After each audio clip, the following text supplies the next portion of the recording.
中广公司新闻网心灵的春天节目，听众朋友早安，我是丁美伦。今天是5月31号礼拜三，特别提醒我们的听众朋友，我们1年1度从意大利托斯卡尼直接原装原瓶进来的橄榄油呢，我们有2种，一个是 750cc， 一个是 500cc 啊。那么6月底呢还有少量的货会进来，是因为我们第一次全订了，但是呢货没有全部到达啊。那么最后还有一些数量，所以如果你想参与团购的朋友，你可以现在打电话来登记，6月底货到的时候呢我们再通知您哦。另外呢，我们就在6月7号礼拜三，我们要到台中雾峰1日游哦。早上我们要先到台中的亚洲大学，同时要参观他们亚洲大学里面有一个美术馆哦。中午呢，我们要到雾峰的旧正社区吃他们的农家菜，还有做手冲豆花。那么6月7号下午呢，我们要到中兴新村哦，这是我们的1日游。另外我们在8月份呢有推出一个北海道5日游哦，报名咨询专线0225703329 0225703329。最近我们礼拜三的节目都邀请到宜生中医诊所的院长吴洪前吴医师，从中西医的角度来认识很多病症的问题。那当然我们吴洪前吴医师他本身是一个中医师嘛，他也是教导很多的中医师跟西医师来认识中医学啊。那今天我们要讲的这个，过去我们也聊到，但是每一次丁丁就很常被问到，就是有关咳嗽。很多说中医师怕治疗咳嗽哦，那咳嗽造成的原因有很多嘛，有一些人是感冒引起的咳嗽，或者呛到的咳嗽。我要在录音之前，吴医师就说丁丁，有一些人是气喘的咳嗽，还有一些人是胃食道逆流的咳嗽啊。那么这个咳嗽呢状况这么多，到底要如何来看待呢？今天我们要跟宜生中医诊所的吴洪前吴医师来聊天。吴医师早安。大家早安。吴医师，在你的门诊当中哦，当然各种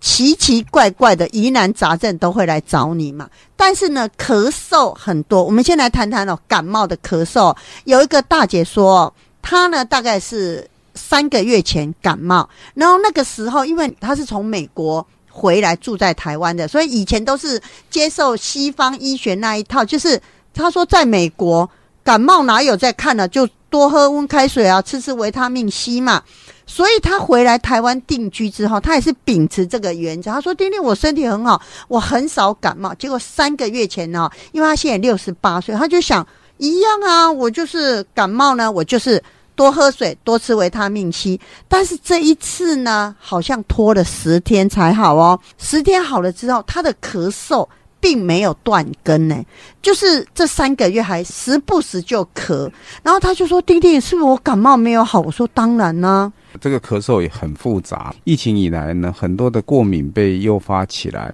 很多的胃食道逆流被诱发起来，甚至更严重的支气管扩张啦、肺炎啦，各式各样的问题，所以越来越复杂。所以新冠后遗症也会造成不断的咳嗽，所以其实咳嗽还是要赶快找医生哦，不管是中医或西医，赶快帮你辨证，然后对症论治，以后赶快让它好。因为咳嗽太久呢，再来第一个它会变成慢性支气管炎，再来可能变成呼吸支气管扩张，甚至严重的变成肺炎。所以大家千万不要轻忽这个咳嗽的这个问题。如果有咳嗽或是刚开始就尽量越早看医生越好啊，医生帮你辨证，赶快治疗好，不要拖太久，以免变成慢性的疾病。所以呢，其实过去我们跟老人社会大学赖志成赖老师有聊过，譬如说如果你急性感冒期呢，可能看西医比较快嘛，先把整个病情压制下来，但是你后来要用中医来调养。所以有时候你去看很多中医诊所的门口都会吊一行字哦，感冒也可以看中医，你知道，就让大家知道说中医是站在一个调理的一个角度。所以呢，就像吴医师讲的，这个大姐如果还在咳嗽，表示没有好，你要调养，不要变成慢性咳嗽或慢性支气管炎就不好了。那吴医师除了感冒的咳嗽，咳嗽的成因还有什么呢？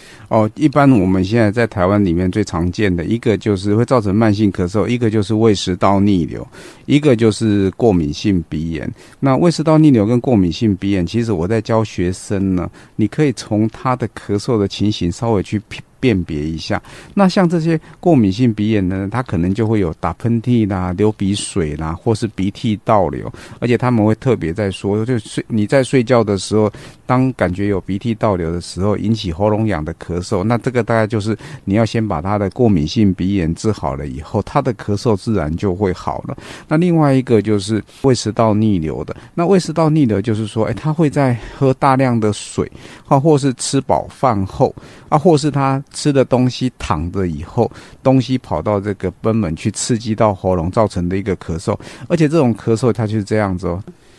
他一整天都不咳但是他咳起来的时候没有办法止，一定咳到过瘾的时候才会停，就会连胃食道逆流一些这样，比如说他会觉得喉咙会卡痰，可是你叫他把痰吐出来，他根本又吐不到痰，然后他会一直有东西掐住他的喉咙，甚至他会有心悸，会有胸闷，那这些胃食道逆流，甚至胃食道逆流严重的话，自己还会以为自己有心脏病，所以还蛮好区分的啦。我们一般从临床上病人的这些症状，我们就知道他到底是过敏的咳嗽还是胃食道逆流的咳嗽，然后我分别把胃食道逆流或是把过敏治好了以后，他的咳嗽既然就不药而愈了。另外还有一种是气喘的啦，那气喘的咳嗽就是这样子它就是比如说他因为感冒或是新冠肺炎，然后引起的这个咳嗽，那咳嗽以后他会咳到那个声音都破掉，而且他是没有办法止的，那你会看到他没有停的时候，他就是一直咳，咳完一段时以后过没几秒以后他又开始咳，那这种咳嗽甚至咳到最后连声音都沙哑了，那这个气喘的咳嗽就比较严重一点点，因为我们怕他支气管收缩，到最后连呼吸困难，所以这个气喘的咳嗽是要立即处理的。当然气喘引起的咳嗽可能真的有时候会要人命当你这受不了时候，因为丁丁有一个朋友就是这样他呢有一次是感冒之后呢，大概2-3个礼拜他觉得感冒好了他本身就有气喘的问题，没想到那一次呢感冒他没有完全让他好，有一天他咳起来几乎是没办法，那天赶快叫救护车把他送到医院去嘛。可是你知道吗，因为他平常他就说我都看中医，我不要给西医看你知道那个救护车说那要送到哪里，他说送到我的中医师那里，幸好联络中医师愿意帮他看。吴医师你有一次也碰到这个状况对，我有一个病人他气喘发作，因为他出车祸，他本身就有气喘的病史，结果他那时候气喘整个发作起来，连呼吸都很困难，叫那个警察处理车祸事故，那个警察本来要载他去急诊室了，结果他载到我的诊所，我一发现，因为那时候又跟2个中医师的学生在我旁边在学习，结果我发现这个病人真的喘得太厉害了，因为连呼吸都困难了，我一直叫这个警察先生赶快把他载去急诊室，因为我真的很担心他死在我的诊所里面。那警察先生就说他就叫我载到这边来我说不行，你要载到他急诊室，可是警察先生就是执意要在我的诊所处理，那我想说他等一下死在我诊所更麻烦，我就其他的病人我都没看，先放下来，我就拿了2根针从他的这个定喘穴直接针下去，很神奇的，针下去以后呢，这个病人的喘马上就止，我真的非常开心连走路都有风的那种感觉，只差一个诊所没有爆出如雷的掌声而已，所以我自己还蛮欣慰的，还好这个针这个定喘穴呢，止这个气喘确实真的很有效。定喘穴在哪里呢？当然我们一般人就算知道也不可能拿着针扎，只是丁丁好奇这个定喘穴到底在哪里。定喘穴就是在我们大椎穴旁5分，也就是半寸的地方。那大家不会找这个定喘穴其实没有关系，就是说我们2边的肩膀的中间的地方呢，然后拉一条线到我们的背后里面去。那很多人在这个大椎穴其实会在背后最凸起来有一颗骨头的地方，那个叫大椎穴。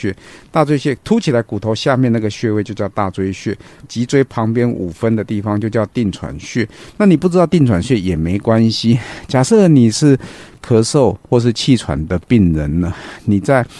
吃中医的中药或是吃西医的西药以后呢，你记得就放一个暖暖包。那暖暖包大家在放的时候一定要记得要隔过这个毛巾，不然很多人放暖暖包其实会造成一个烫伤。那你就把暖暖包放在这个地方，吃中药西药大概15分钟到半小时以后，就放一个暖暖包在这个地方。其实它有引药入经络的一个作用，所以你吃西药中药后15分钟到半小时放一个暖暖包这个地方，就可以止它的气喘。或是我们很简单的拿一个刮痧板呢，直接由上到下，由内到外刮这个定喘穴，也就是脊椎两旁、大椎穴、脊椎两旁这样子刮，我们自己都可以刮到。如果你不会刮，就请教人帮你刮，刮到一点点红红出痧的感觉，这样就可以很快的止我们的定喘。所以呢，刚才吴医师是在门诊用针灸来针对这个气喘发作的病人，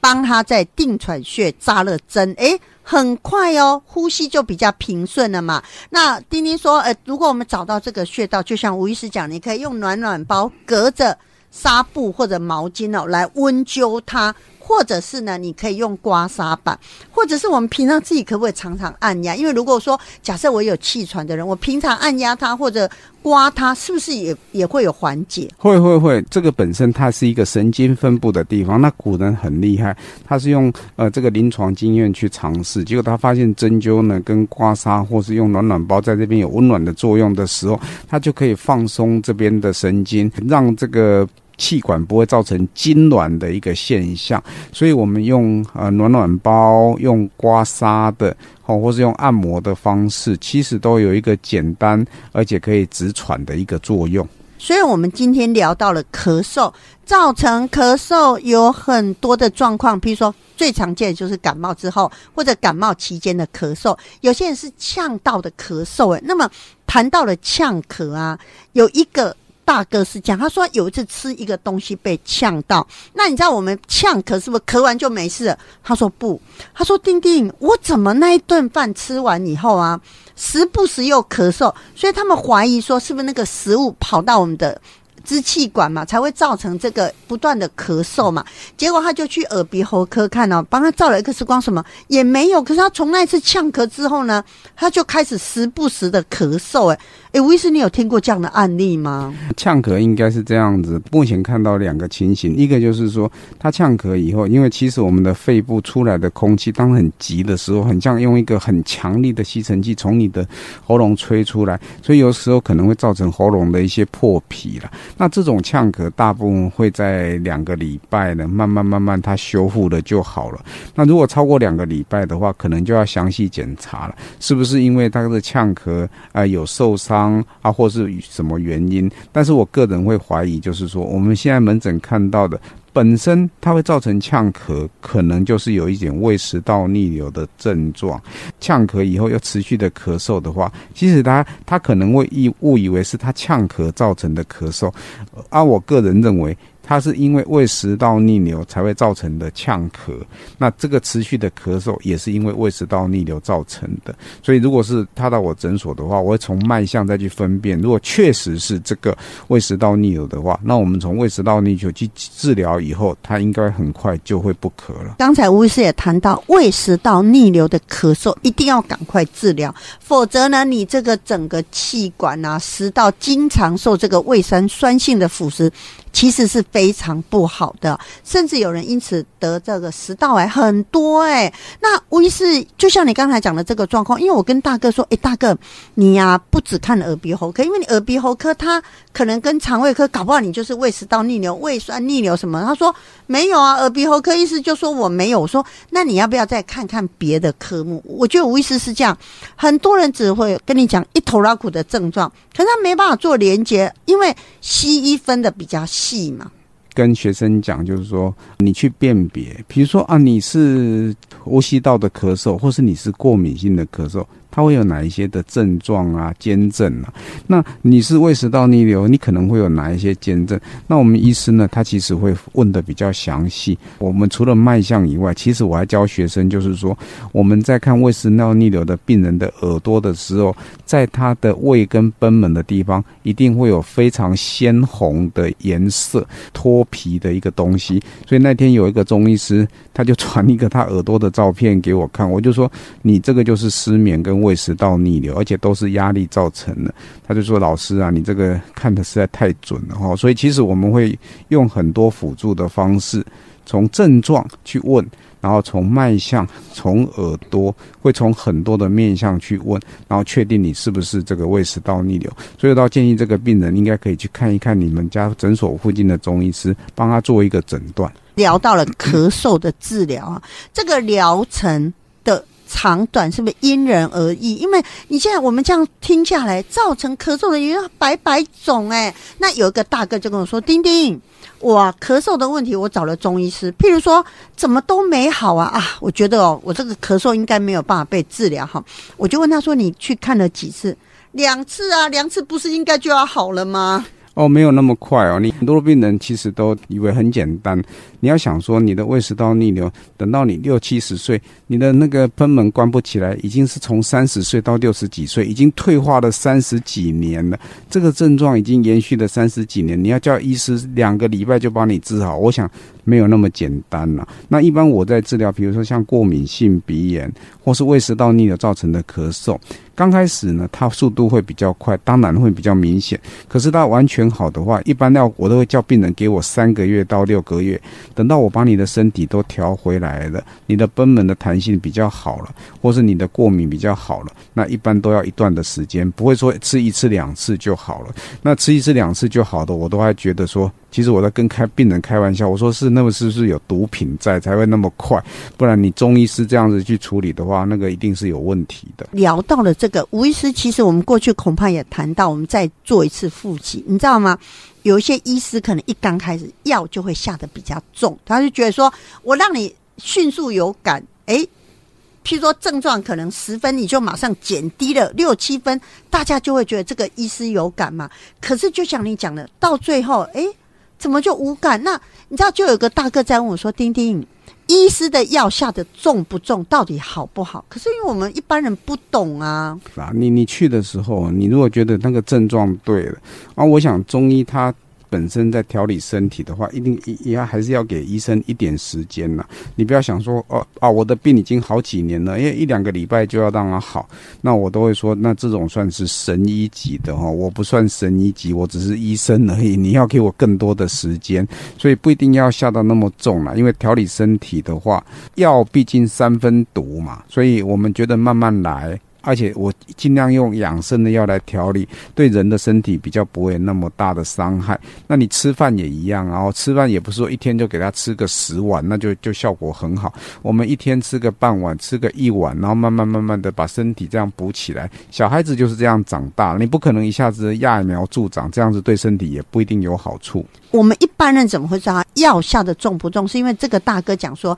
譬如说假设我是什么原因好咳嗽好了，我去，结果很快就得到效果，对不对？2个疗程3个疗程之后，他就觉得丁丁，我咳嗽是好了大概80%，但是我身体变虚了吴医师，这是一个最简单的辨别方式。因为如果说一个中医师是全息疗法，不像西医分的这么细，我现在帮你治疗咳嗽，是不是你们应该有一个基本的判断说，我要如何帮你其他的身体稍微我们一般说疑心病吧，把它帮我看一看。那如果他的咳嗽是得到了治疗，但是身体变虚，这是不是有个问号还是没有？这个也不一定不过我想站在医生的立场，医生父母心就是说他应该也不会为了帮你治好，速度快一点点让你变虚。这个变虚的话，我大概会觉得就是说，是不是你还有身体的一些情形？那比如说我们在治病的时候，好，你身体整个火气都来的时候，他用一种叫龙胆泻肝汤。那我会叫病人，他这个龙胆泻肝汤在降火气的，那速度很快，疗效很快，你会感觉到疗效很快。可是我一般交代这个学生，就是说，你用了龙胆泻肝汤1-2个礼拜以后，你要慢慢把病人的虚把它补起来啊。所以你可以跟医师商量一下，这个药对我身体有没有影响？那需不需要再调养身体？我想这个都可以跟医师商量。而且我站在一个立场，就是说，全台湾人的医生呢，其实都是有医者父母心的一个感觉。所以我倒觉得你可以跟好的医师商量，然后对身体不要就伤害减到最低，然后疗效增到最高，然后对身体健康得到最好的照顾，这样是一个比较好的方法。所以今天来跟我们聊天的是医生中医诊所的吴宏前吴院长吴医师我们聊到了咳嗽那当然这个话题也聊过很多次，只是我们再一次的提醒很多的听众朋友，你不要以为说我就少个冷虾没关系，其实如果你长期是这样，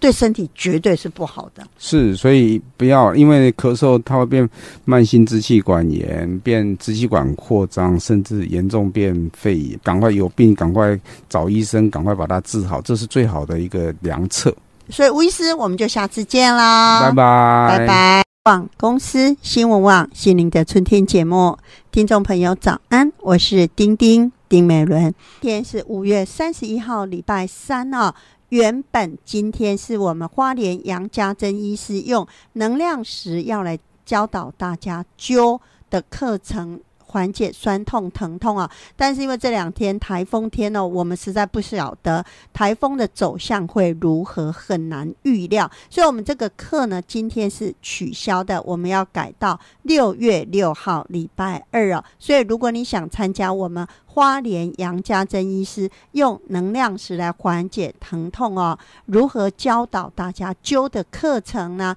我们改到6月6号礼拜2。另外我们保健食品原物料2重优惠活动呢，我们配合母亲节，今天5月31号进行到最后一天。如果您有需要讨论的话，您可以在早上的9点到下午的5点拨打我们的服务专线0225703329。另外我们在7月18号我们举办了荷兰、比利时、法国、德国、卢森堡的之旅呢，受到听众朋友的回响但是因为目前是没有位置，因为之前很多人报名我们现在正在清位置，就是希望报名的人赶快来交定金，我们以交定金为主所以听众朋友，如果你还想参加，你可以先传赖给丁丁或打我们的服务专线0225703329。有一个大姐呢打电话给丁丁她说呢，她的姐姐目前正在跟姐夫在闹离婚那么姐夫呢不肯放手，那他们夫妻俩呢现在都70岁其实相处以来一直有很多的问题那姐姐呢很痛苦，所以呢这个妹妹呢，也就是打电话给丁丁的这个大姐呢，她就跟我说，丁丁，我突然看到虞美人当年在闹离婚那一场离婚风暴当中，他后来出了一本书，书名是放手是最好的祝福我觉得这里面很多的文字有很深的感触那他的姐姐跟姐夫婚姻这件事呢，姑且不论谁对谁错，姐姐只是想，我已经70岁了，接下来的日子我可不可以自己过呢？所以呢他说，丁丁有没有机会你来导读这篇文章呢？今天要跟大家分享的是虞美人在多年以前写的这一篇文章，放手是最好的祝福。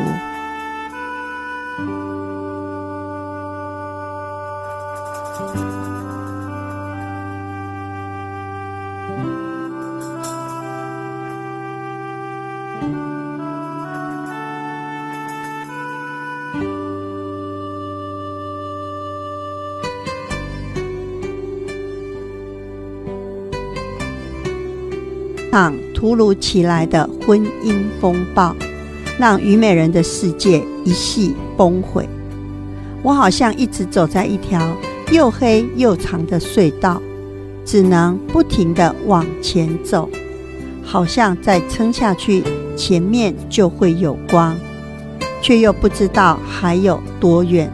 才会走到尽头。直到有一天它突然崩塌了，扎得我浑身是血，一抬头终于看见了光。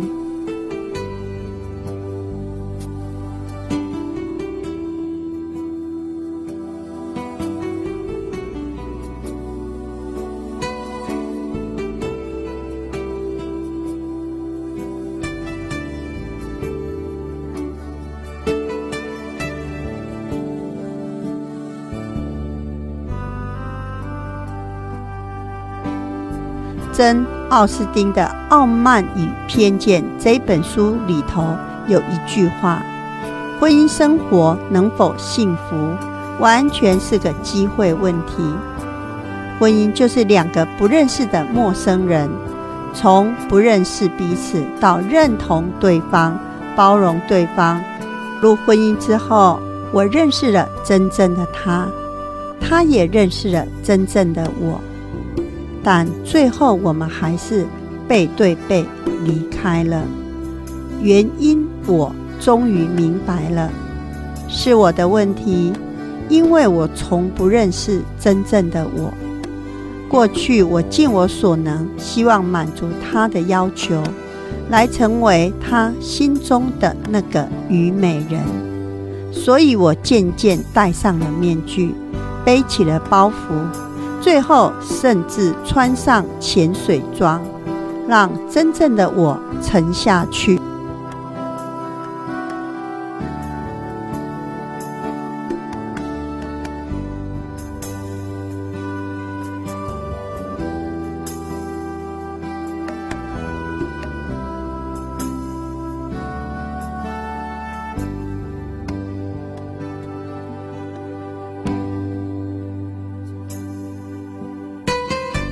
只有结局的好坏，没有对错。但如果要有对错，那也是我的问题，是我没有办法成为他心中完美的另一半。结束了是他的开始，也是我脱掉潜水装，让真正的我浮上来的时候。我很感谢他，也祝福他。现在的我看到了不一样的世界，没有了面具，没有了包袱，重新开始认识这个虞美人 2.0。 我自己有时候会被不一样的自己给吓一跳，但我很喜欢，也很开心。希望你们也能够喜欢新的虞美人 2.0。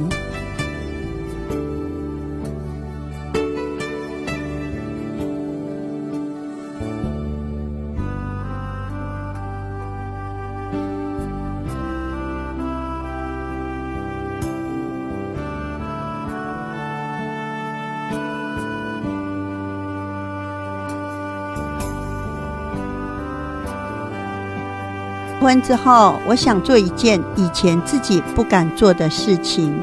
所以3个月前我跑去了学游泳。虽然我有恐水症，但克服害怕离婚的恐惧之后，好像学其他东西就觉得没有那么困难，也没有那么可怕。心态放开了，就勇于去接受新的自己，新的尝试跟新的可能，不要用排斥的心情去看它。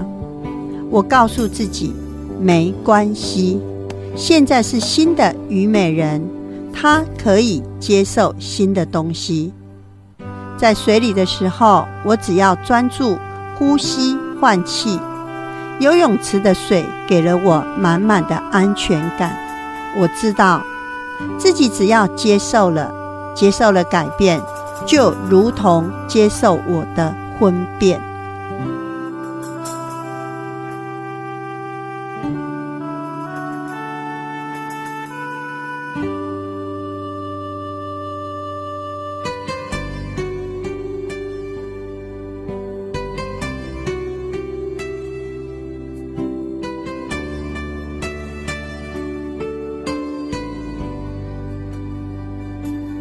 争有时，时有时，聚有时，散有时，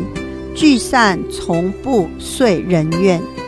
这是我从传道书当中所领悟引申出来的道理。曾经我很恐惧两个人的婚姻走到尽头，走到结束，因为害怕即将面对独自一个人的孤寂。也曾经在婚变的过程当中有着很多的情绪，自责的、愤怒的、悲伤的、自怨自艾的。后来我的朋友季生山对我说了一句话：人不要执着在极致的快乐，也不用害怕悲伤的到来。现在产生的所有的情绪都是自己给自己的二次伤害。当时她面临丈夫骤逝，原本我约了她吃饭，想安慰她，结果反而是她安慰了我。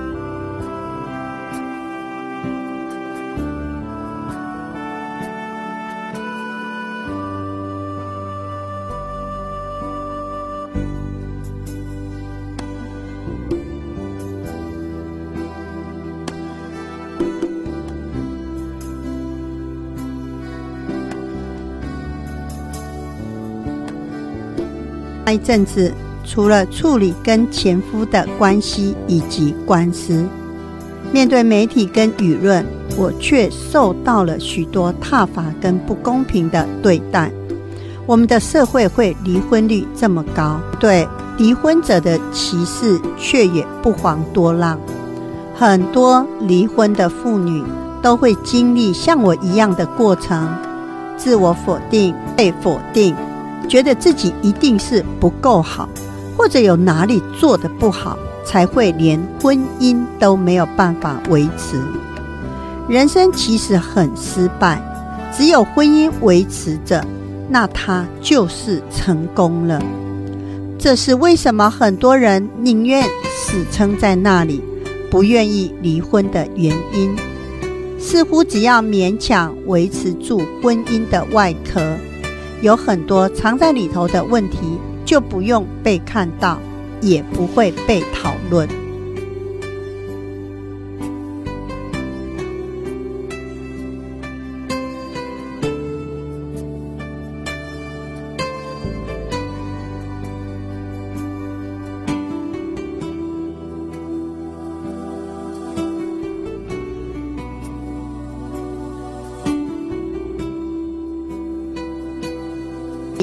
那个时候的我有很多的愤怒。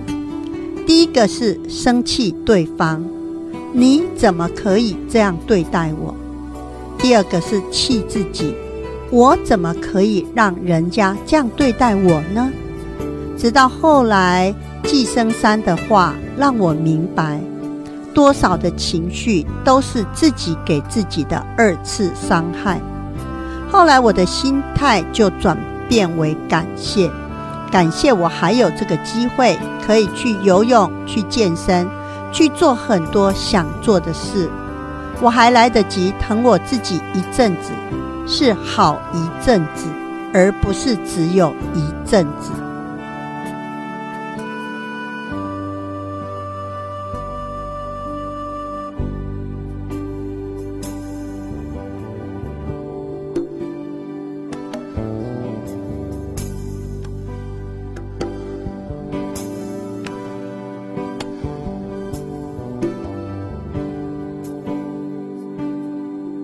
寻找安住的自己。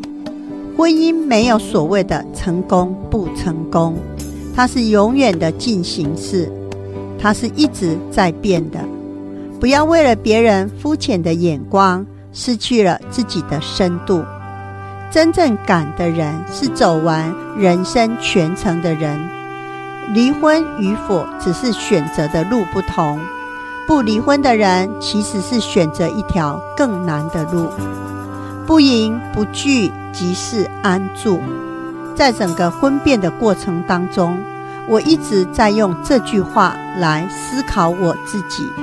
对事情或情绪皆能不迎不拒，让自己的反应很少。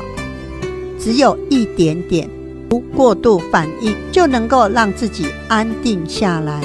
维持在一个稳定的状态，稳定才能够深思。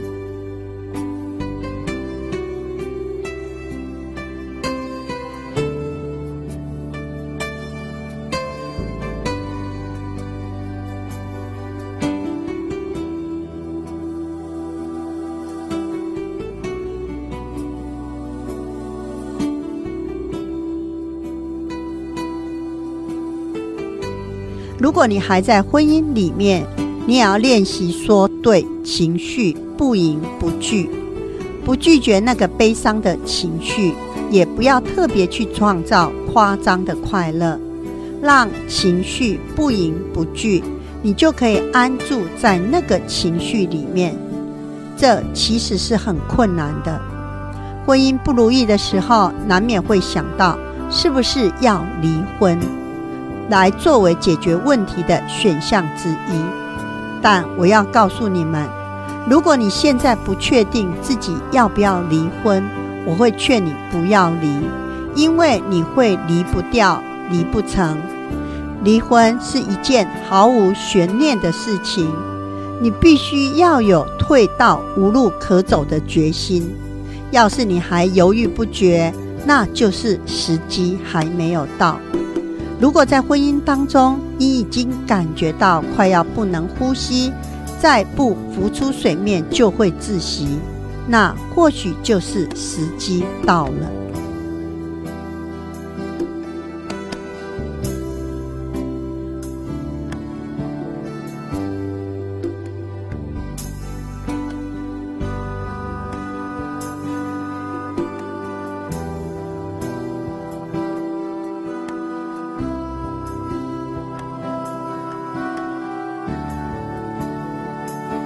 是我到威尼斯参加米兰家具展，认识了方董。聊天当中得知，他跟老婆已经结婚40年。我问他，都是跟同一个人吗？怎么能够维持婚姻这么久呢？方董回答我说，因为对手太强了。我听了，好想拜见这位厉害的对手。于是我就认识了阿娇姨。他现在快70岁，跟我一样50岁以后才开始学游泳，也是他帮我找了很好的教练，全程陪我上课练习。我曾经向阿娇姨请教他维持婚姻的秘诀，他对我说，婚姻就是事业，你不可以任意发泄自己的喜怒哀乐，就像你在公司还是会克制自己的情绪。现在想想，这不也就是不迎不拒即是安住的道理吗？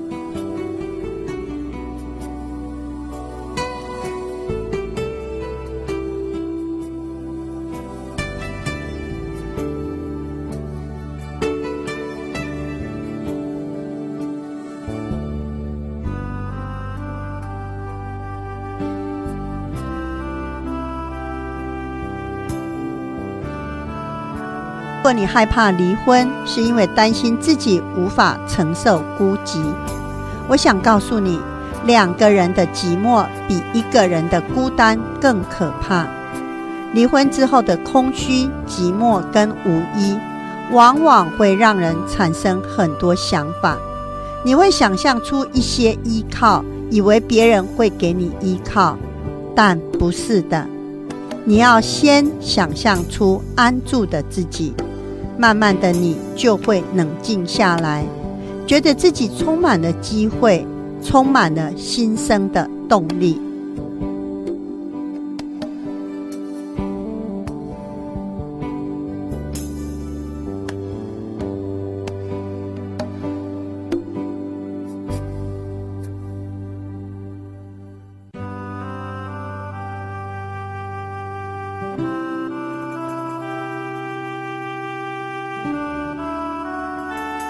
婚变之后，很多朋友才跟我说实话，告诉我他们过去跟我相处有多困难。我变柔软之后，大家也知道我根本没有那么神。这让他们有空间把跟我相处的真实感受讲出来。我才知道自己以前有多笨，虽然整个过程处理得很难看很糟糕，但最后的结果是好的，因为这让我有了重新反省自己的机会。以往大家所认知的虞美人是一个厉害的名女人，她很强势，她的事业很成功，也把婚姻跟家庭照顾得很好。可是婚变的消息一爆开之后，各种舆论各种声音都出现了，而且竟然几乎一面倒的挞伐我。我是一个公众人物，所以必须承受大众的眼光跟指教，这无可避免。但是让我感到好奇的是，为何一个女性公众人物的婚变会引发那么多的情绪反应呢？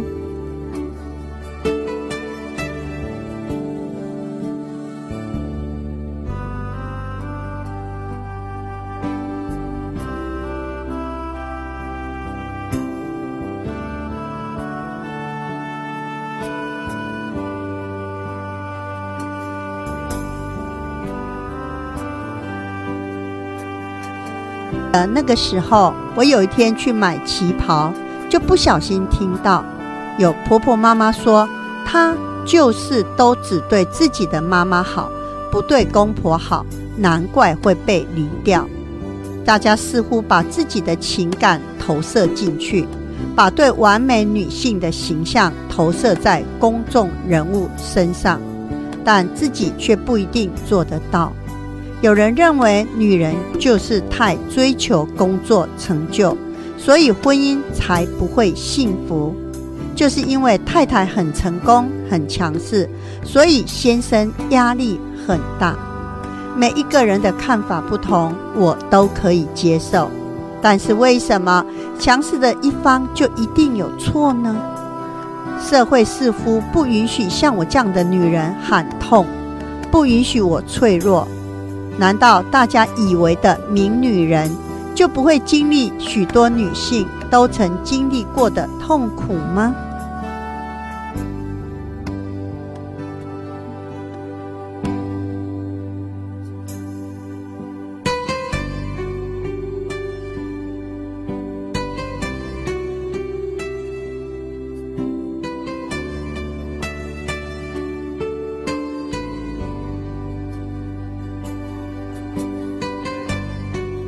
全世界同一个时间，或许有500万个女人正在经痛一样。你今天的痛，虞美人也痛过；我今天的痛，之前一定也有很多人痛过。并不会因为我是虞美人，不会因为我在事业上有一点小成就，就比较不痛，就比较不会受伤。其实都是一样的。只要相信，不管路上的困难再多，流过的血，走过的伤，都会有痊愈的一天。祝福曾经受伤或者还在疗伤的你，可以勇敢迎接属于你的新生。放手祝福，才能够做一个真正幸福的人。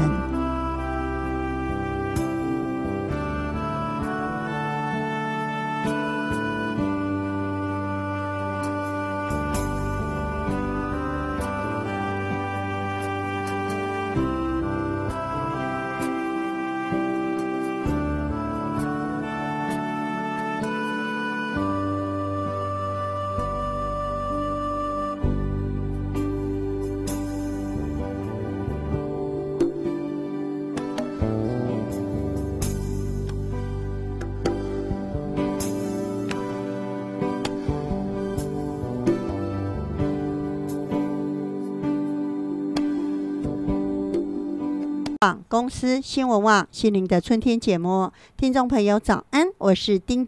美伦。今天是5月31号，礼拜三哦。最近丁接到很多听众朋友骨质疏松的问题，当然大家就很关心的说，丁丁，我要补充什么样的钙哦？什么样的钙好吸收？当然我们推荐的是海藻钙哦。那么如果要帮助骨质疏松，不是只有钙，譬如说镁啦、D3啊，这个都很重要。但是大家常常会忽略的是什么？蛋白质的缺少。大家只注意到说我骨质疏松，但是你知道吗？肌少症也是一个很严重的问题哦。所以呢，今天的医疗资讯呢，丁丁哦，要请兆轩哦来录一段有关肌少症的问题。大家是不是在日常生活当中要做好自我检查，到底有没有肌少症哦？那么以后呢，我们的医疗资讯单元呢，都会请兆轩来帮这个忙哦。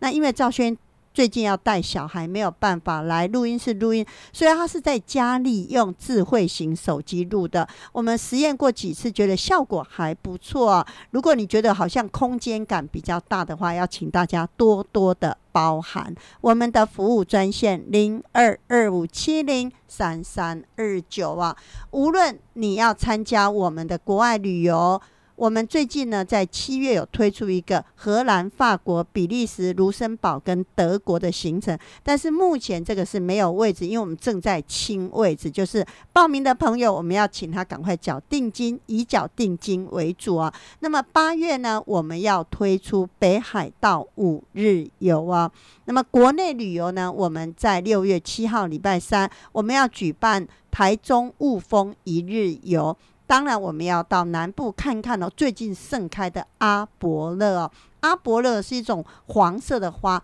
非常非常的漂亮。我们要去雾峰的亚洲大学，同时要参观他们的美术馆。接下来我们要到雾峰的旧正社区吃他们的农家菜。我们希望参与的朋友呢，要自备碗筷，同时还要做手冲豆花。接下来6月7号下午呢，我们要去中兴新村1日游。报名专线0225703329，0225703329。接下来我们来听听兆轩的医疗资讯报道。听众朋友早安，我是兆轩，今天要跟您分享的是联合报元气周报2023年5月14号礼拜天的自我检视6指标，快看看你有没有肌少症。肌肉流失和骨质流失一样，都是无声无息的健康小偷，一点一滴拿走身体的财富。一旦警觉起身困难，行走速度变慢，小腿围变细，肌少症已经找上门。肌少症不是老年人的专利，长期减肥、缺乏运动、饮食习惯不佳，都有可能肌流失。千万别小看肌少症。桃园市天主教圣保禄医院家庭医学科吴廷慧医师表示，随着年龄增加，人体的器官生理功能会慢慢衰退，肌肉质量减少，若合并肌肉功能或强度下降，就符合肌少症的情况。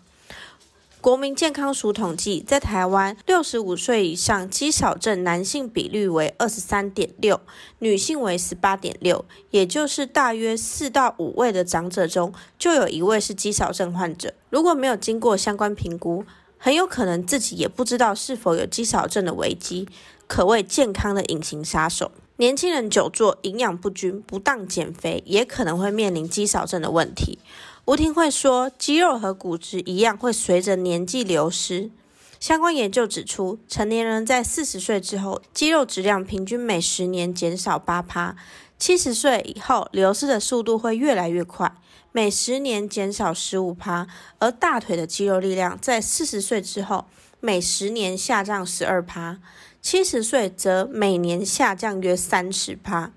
导致肌少症的成因，除了年纪、身体活动量不足、静态的生活形态、久坐、营养不均衡、体重过轻，也是其中的原因。目前有很多年轻人使用不当的减肥方式，减掉的是肌肉与水分，进而导致肌少症的危机。所以不只有老年人需要担心肌少症的问题，年轻人、减重不当的人也要当心。肌肉流失导致关节不稳定，更容易腰酸背痛，走路就容易跌倒。肌少症会导致哪些问题呢？吴廷慧医师指出，由于肌肉量的减少与减弱，造成肌耐力的降低，会逐渐加重关节跟骨头的负担。造成长期腰酸背痛。肌少症也会影响你的步态跟平衡，容易跌倒、骨折，并造成行动能力下降，增加失能的风险。进入恶性循环后，猝死衰弱的速度会加速，更有无力、疲倦与生活品质降低、死亡率增高都有相关。此外，因肌肉与血糖和蛋白质的新陈代谢有关，研究发现肌少症与糖尿病代谢症候群也有密切的相关性。预防肌少症，阻力运动和蛋白质饮食是重点。吴廷慧医师强调，久坐、缺少运动和不正确的饮食习惯都有可能导致肌少症。改善肌少症可以从饮食和运动下手，维持肌肉量及肌耐力，摄取优质与适量的蛋白质有助于增加肌肉量。运动方面，以有氧运动、渐进式阻力运动的训练最能有效增加肌肉质量，强化肌力。若身体较虚弱者，以少量多次为原则，慢慢增加训练的强度，勿操之过急。若能妥善的预防以及处理，相信必能减少之后的并发症产生，也能促进改善生活品质。如何知道自己有没有肌少症的风险呢？吴廷慧医师提供几个方法让民众自我检测。以下是居家自我评估方式，后续肌少症的诊断需评估其他的体能表现，也需要检查仪器如生物电阻测量仪、双能量 X 射线吸收仪确认肌肉量。这部分要至医疗院所进一步的检查。但如果你有以下的这个状况，就要非常小心咯。第一个，走路缓慢。您走的有没有比以前慢呢？在没有辅助的状况下，走过一个房间的距离会觉得很困难吗？若每秒步行速度小于 0.8 公尺，就需要进一步的评估。第二个，起身困难。您从床或椅子起身会感到困难吗？需要撑着扶手才可以起身吗？可以找一个安全有靠背的椅子，以背靠墙，在亲友的保护下进行。若5次从椅子起立坐下的时间大于12秒，就需要进一步的评估。第三个，走阶梯困难。如果走上10个阶梯会感到困难，就要很小心了。第四个，手部握力下降。日常生活中需用到力量的状况就要仔细观察，像是提不动水壶倒水啊，罐头打不开啊，毛巾拧不干，就有可能是肌少症。可以试着提起5公斤的物品，约2个炒菜锅，看有没有困难。如果有握力器，可以更准确的评估，男性握力小于28公斤，女性握力小于18公斤，就需要进一步的评估。第5，小腿越来越细。日本东京大学范岛圣史教授研究的简易测量方式可以参考一下，将双手的拇指跟食指围住小腿肚的最粗的地方，若空隙很大，要小心罹患肌少症。用双手就是双手的拇指跟食指圈住，如果发现你的手还有很多空间，那就是肌少症。准确的测量方式为坐姿测量。当女性的小腿围小于33公分，男性小于34公分，就需要进一步评估。第6个，体重减轻。你在非刻意减重的情况下，6个月内体重减轻 5% 以上，就需要进一步的检查。比如说，一个70公斤的人，半年无原因的减轻了 3.5 公斤，那就要非常小心了。肌少症对老人家来说是非常非常严重的疾病，非常容易跌倒，跌倒就非常容易增加您的死亡率，所以一定要非常小心。以上的资讯提供您参考，我们下次见喽，拜拜。